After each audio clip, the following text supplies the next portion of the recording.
फेफड़ों को मजबूत बनाने के लिए आजकल वायरस का ज़माना चल रहा है। आपको पता है वायरस अटैक कर रहे हैं, बैक्टीरिया जर्म्स हमारे फेफड़ों पर असर कर रहे हैं और असर भी इतना घातक कि गला ही पकड़ लेते हैं, ट्रैकिया को चोक कर देते हैं, अंदर इन्फेक्शन हो जाता है जिस वजह से अंदर इन्फ्लामेशन, सूजन, कफ जमा होना, श्वास नली बंद होना, दम घोटू लग जाता है, गला घुट जाता है, लोगों की मौत तक हो जाती है।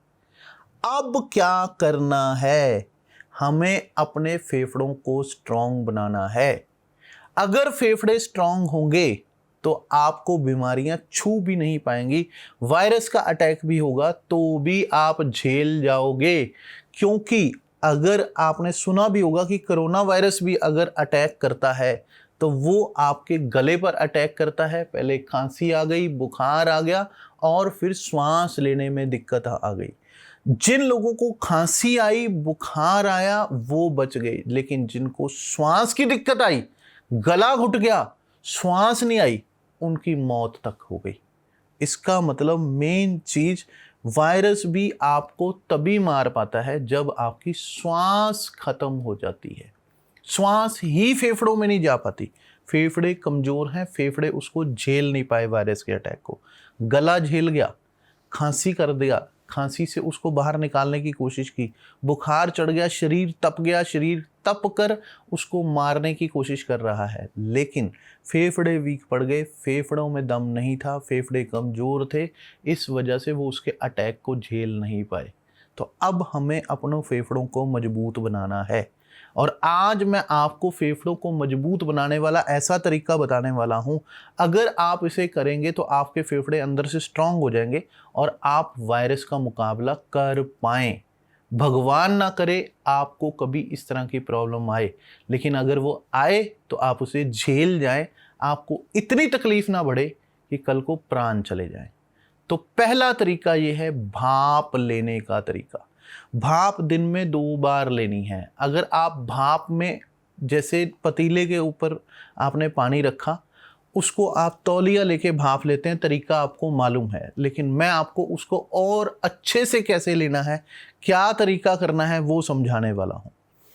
आप क्या करें, सिंपल पानी की भाप लेना चाहें सिंपल पानी की ले सकते हैं, या उसमें क्या करो, 4 पत्ते तुलसी के डाल दें। अगली बार जब भाप लें 4 पत्ते पुदीने के डाल दें। अगली बार जब भाप लें 4 पत्ते धनिए के डाल दें। अगली बार जब भाप लें 1 चुटकी हल्दी डाल दें।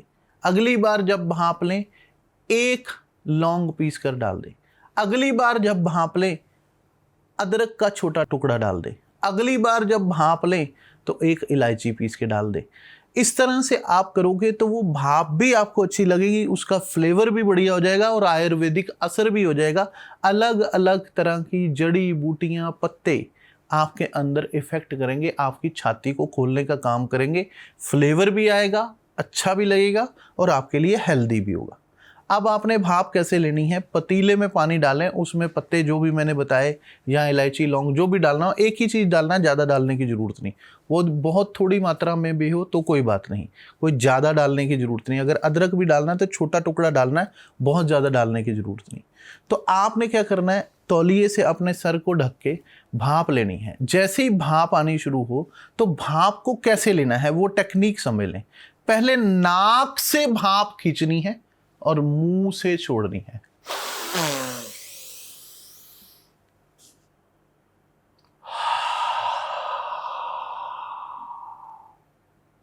फिर मुंह से लेनी है,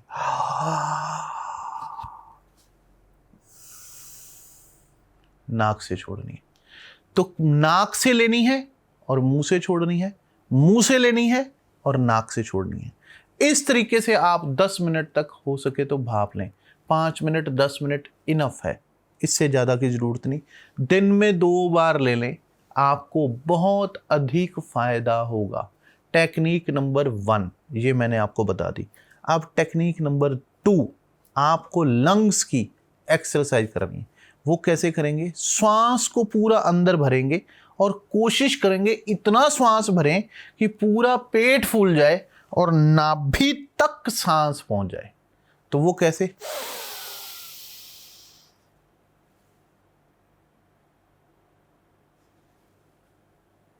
अब श्वास रोक के रखना है। श्वास कम से कम कोशिश करें 30 सेकंड तक रोकें। अगर कम भी रोक पाएं तो भी कोई बात नहीं, हो सके 30 सेकंड, 35 सेकंड, 40 सेकंड, जितनी देर रोकोगे उतना अधिक फायदा होगा। उससे क्या होगा, आपके लंग्स मजबूत होंगे, लंग्स की ऊपर से नीचे तक पूरी एक्सरसाइज हो जाएगी। और फिर श्वास को छोड़ें। अब दूसरी बार जब श्वास लेना है तो छाती तक लेना है, छाती पूरी फुलानी है। जैसे कोई आदमी वजन उठाने वाले जिम में कसरत करते हैं तो वो छाती फुलाते हैं।